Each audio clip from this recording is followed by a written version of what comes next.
moment historique, on l'a dit, cher. Car pour la première fois, depuis plus de 10 ans, un navire transportant du blé américain accoste sur les quais du port de Dakar.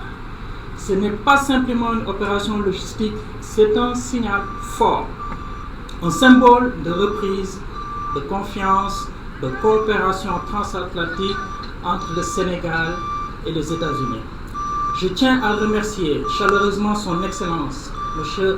Reynolds, ambassadeur des États-Unis, pour sa présence aujourd'hui, témoignage fort de l'importance de cette opération de nos relations bilatérales. Cette cargaison inaugure une nouvelle ère pour les grands moulins de Dakar.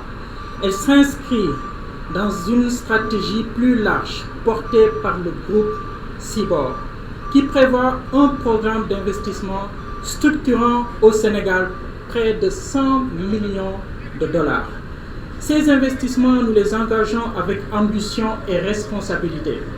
La modernisation continue de nos installations industrielles ici au GMD, l'extension de notre capacité de stockage de 45 000 tonnes directement au port et surtout un projet majeur, la construction d'une usine d'aliments pour animaux à Diamniadio, une capacité de 284 000 tonnes par an pour soutenir la filière avicole et élevage au Sénégal.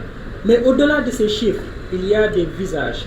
Nous sommes fiers de compter 300 emplois directs et 200 indirects, portés par des femmes et des hommes qui incarnent nos valeurs: qualité, disponibilité, rigueur et service irréprochable.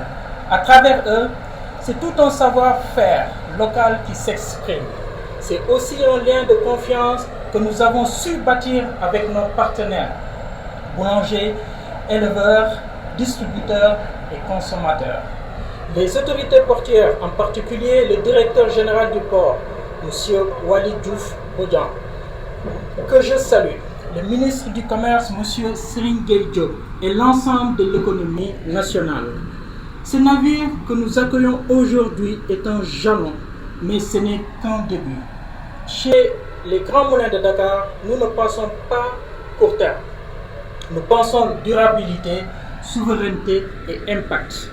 Nous sommes déterminés à faire des grands moulins de Dakar un acteur stratégique du développement économique et social de notre pays, le Sénégal. Je vous remercie.